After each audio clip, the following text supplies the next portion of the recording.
Hello friends, நாங்கள் தங்கவேல். இன்னைக்கு இந்த வீடியோவில் என்ன பார்க்க போகிறோன்னா, இந்தியாவில் மழை எங்கே அதிகமாக பெய்யுது, மழை அதிகமாக பெய்யறதுக்கான காரணம் என்ன, அப்படி அங்கே மழை பெய்யறங்காட்டி அங்கே நடக்கிற பிரச்சனை என்ன, அதை பற்றி கொஞ்சம் டீட்டெயிலாக பார்க்க போகிறோம். வீடியோவை ஸ்கிப் பண்ணாமல் ஃபுல்லாக பாருங்கள். வாங்க இந்த வீடியோக்குள்ளே போகலாம். இந்தியாவில் மேகாலய மாநிலம் cherrapunjiயில் தான் மழை அதிகமாக பெய்யுது. அதாவது வருஷத்துக்கு 11,777 மில்லிமீட்டர் மழை இங்கே பெய்யுது. அதே மாதிரி மேகாலய மாநிலம் மawsynramங்கிற பிளேஸ்ல பார்த்தீங்கன்னா 11,872 மில்லிமீட்டர் மழை இங்கே பெய்யுது. இது உலகத்தில் அதிகமாக மழை பெய்யுற பிளேஸ்ல இதுவும் ஒன்று. ஆக்சுவலாக மேகாலய மாநிலம் கடல் மட்டத்தில் இருந்து சுமார் 4,800 அடி உயரத்துல தான் இது இருக்கு. இங்க பார்த்தீங்கன்னா வருஷத்துல 200 நாளைக்கு மேல மழை பெய்யுன்னு சொல்றாங்க. இங்க என்ன ஒரு பிளஸ் பாயிண்ட்னா, மேக்சிமம் நைட்லாம் மழை பெய்யுமாமா. சப்போஸ் நைட் மழை பெய்யலைன்னா ஏதோ ஒரு நாள் பகல்ல பெய்யும்னு சொல்றாங்க. இங்க வருஷத்துல கிட்டத்தட்ட 200 நாளைக்கு மேல மழை பெய்யும். 1995ல 24 மணி நேரத்துல 156 சென்டிமீட்டர் மழை ஒரே நாள்ல பெய்ஞ்சிருக்கு. இது ரொம்ப ரொம்ப ஜாஸ்தியா இருக்கு. ஆக்சுவலா நம்ம இப்ப மழை எப்படி உருவாகுதுன்னு ஃபர்ஸ்ட் நம்ம தெரிஞ்சுக்கணும். அதாவது மழை எப்படி உருவாகுதுன்னா, எக்ஸாம்பிளுக்கு நம்ம ஊர்ல கொலை, குட்டை, கடல் இதெல்லாம் தண்ணி இருக்குன்னு வச்சுக்கோங்க. இப்போ இந்த தண்ணி சூரிய பட்டு ஆவியாகுது. இந்த ஆவி ஆக்சுவலா என்ன ஆகுதுன்னா, இந்த நீர்த்துளிகள்லாம் நேரா போய் மேகத்துக்கு போய் தஞ்சம் அடைஞ்சிருது. இப்போ மேகத்துல சின்ன சின்ன நீர்த்துளிகளா இருக்குது. இப்போ ஒரு மேகமும் இன்னொரு மேகமும் ரெண்டு சேரும் போது அங்க நீர்த்துளிகளுடைய வெயிட் அதிகமா இருங்காட்டி அது நமக்கு மழையா பெய்யுது. இன்னும் எக்ஸாம்பிள் சொல்ல போனோம்னா, நம்ம வீட்டில் ஒரு சின்ன ஒரு பாக்ஸ்ல தண்ணி ஊற்றி சூடு பண்ணி வைக்கிறோம். அப்போ ஒரு தட்டத்தை மேலே போட்டு மூடிடுறோம். இப்போ தண்ணி சூடாகும் போது ஆக்சுவலா என்ன ஆகுதுன்னா, இப்போ அந்த நீர்த்துளிகள்லாம் சூடாகி மேலே போய் தட்டத்தில் போய் அப்படியே நின்றுட்டு இருக்குது. இப்போ நம்ம தட்டத்தை ஓபன் பண்ணி பார்த்தோம்னா அந்த தண்ணி மறுபடியும் உள்ள தண்ணிக்குள்ள ஒழுகுது இல்ல, அதே மாதிரி ப்ராசஸ் தான் இங்கேயும் நடந்துட்டு இருக்குது. இப்படியே ரொட்டேஷன் ஆகிட்டே இருக்கும். cherrapunjiல 1860-61 ஒரே வருஷத்துல பாத்தீங்கன்னா 26,000 மில்லிமீட்டர் மழை பெய்ஞ்சிருக்கு. இது வேர்ல்டு கின்னஸ் புக்கில் கூட இது இடம் பிடிச்சிருக்கு. ஆனா நம்ம தமிழ்நாட்டுல வருஷத்துக்கு ஆவரேஜான மழையே சுமார் 1000 மில்லிமீட்டர் தான் இருக்கும். அதுவும் நீலகிரி மாவட்டத்துல தான் அதிகமா மழை பெய்யுது. மற்றவங்கெல்லாம் ரொம்ப ரொம்ப கம்மி. மழைய எப்படி அளக்குறாங்கிறத ஃபர்ஸ்ட் நம்ம தெரிஞ்சுக்குவோம். ஆக்சுவலா மலை அளக்கறதுக்கு ஒரு சின்ன கருவி ஒன்று இருக்குது. இதை மலை மானின்னு சொல்லுவோம். ஆக்சுவலா இது ஒரு சின்ன டப்பா மாதிரி தான் இருக்கும். இதுக்குள்ள என்னுடைய அகலம் பார்த்தீங்கன்னா கிட்டத்தட்ட 8 இன்ச்சு இருக்கும்.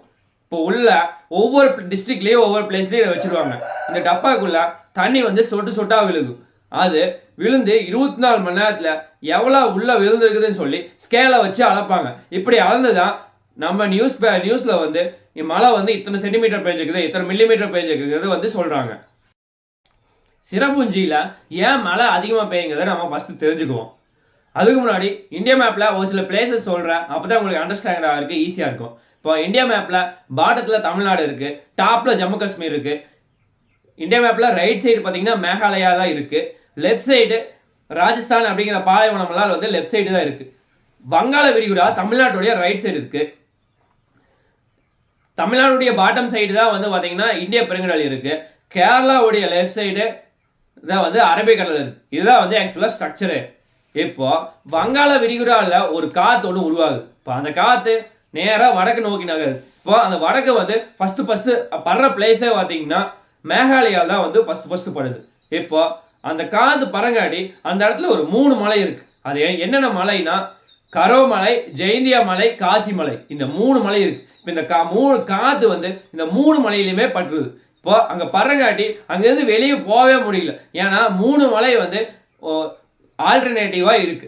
அப்படி இருக்கங்காட்டி அந்த இடத்துல காத்து வெளியவே வர முடியறதில்லை. காத்து அந்த இடத்தையே மாட்டிக்கங்காட்டி அந்த இடத்துல தான் அது கன்னியூவா மழை பெய்யுது. இதுதான் முக்கியமான காரணமே. அதுக்கு பக்கத்தால பாத்தீங்கன்னா சிலாங்னு ஒரு பிளேஸ் இருக்குது. அந்த பிளேஸ்ல கூட மழை அதிகமா பெய்ய முடியறது இல்லை. ஏன்னா எல்லா காத்துமே அந்த இடத்துலயே மாட்டிக்குது. அதுதான் முக்கியமான ரீசனே. cherrapunjiல மழை அதிகமா பெய்யறங்காட்டி என்ன பிரச்சனை ஆகுது அப்படின்னு சொல்லி நம்ம பார்ப்போம். எல்லா ஊர்லயுமே மழை பெஞ்சிச்சுன்னா அது கொலா, குட்டா, ஏரி அப்படி இல்லைன்னா ஆனா அந்த மாதிரி தான் சேமிச்சு வச்சு சம்மர் டைம்ல இதை வச்சுதான் குடிநீர் பஞ்சத்தை போகிறோம். அப்படிதான் ஒவ்வொரு வருஷமும் எல்லா ஊர்லயுமே நம்ம பண்ணிட்டு இருக்கிறோம். இங்க சிறப்பூஞ்சியில மழை அதிகமா பெய்யறங்காட்டி என்ன நடக்குதுன்னா ஃபுல்லா மண்ணெல்லாம் அரிச்சு நிலத்தடி நீர் மட்டும் அதிகமாகாம ஃபுல்லா வந்து பாறையாகிற அளவுக்கு மழை பெய்யுது. அது மட்டும் இல்லாம அந்த தண்ணி எல்லாமே மேக்சிமம் பங்களாதேஷ் கடல் தான் போய் கலக்குது. இது வந்து யாருக்குமே எந்த பிரயோஜனமுமே இல்லை. இங்க வந்து நிறைய மாநிலத்துல வந்து தண்ணி இல்லாம ரொம்ப சிரமப்பட்டுக்கிறாங்க. அங்க பங்களாதேஷுக்கு கடலுக்கு போகாம இந்த தண்ணியை மற்ற மாநிலம் திருப்பி விட்டா கூட அங்க கூட கொஞ்சம் யூஸ் ஆகுது. இங்க தண்ணி இல்லாம நிறைய பேர் செத்துட்டு இருக்கிறாங்க. கடவுள் வந்து நம்ம கொடுக்கிற வரத்தை வந்து நம்ம வந்து சாவமா மாதிரி இருக்கிறோம். அப்படி பண்ணாம கவர்மெண்ட் ஏதாவது கொஞ்சம் முயற்சி எடுத்து இந்த பிரச்சனையை வந்து சால்வ் பண்ணா ரொம்ப நல்லா இருக்கும். இன்னொரு நல்ல ஒரு வீடியோலாம் உங்களை நான் சந்திக்கிறேன். இந்த வீடியோ பிடிச்சிருந்தா லைக் பண்ணுங்க, ஷேர் பண்ணுங்க, கமெண்ட் பண்ணுங்க. அப்படியே சப்ஸ்கிரைப் பண்ணி பெல் ஐக்கான தட்டி விட்டுருங்க. நான் ரெகுலரா நல்ல பாசிட்டிவான கண்டென்ட்டோட உங்களை வந்து நான் சந்திக்கிறேன். தேங்க்யூ. ஜெய் ஹிந்த்.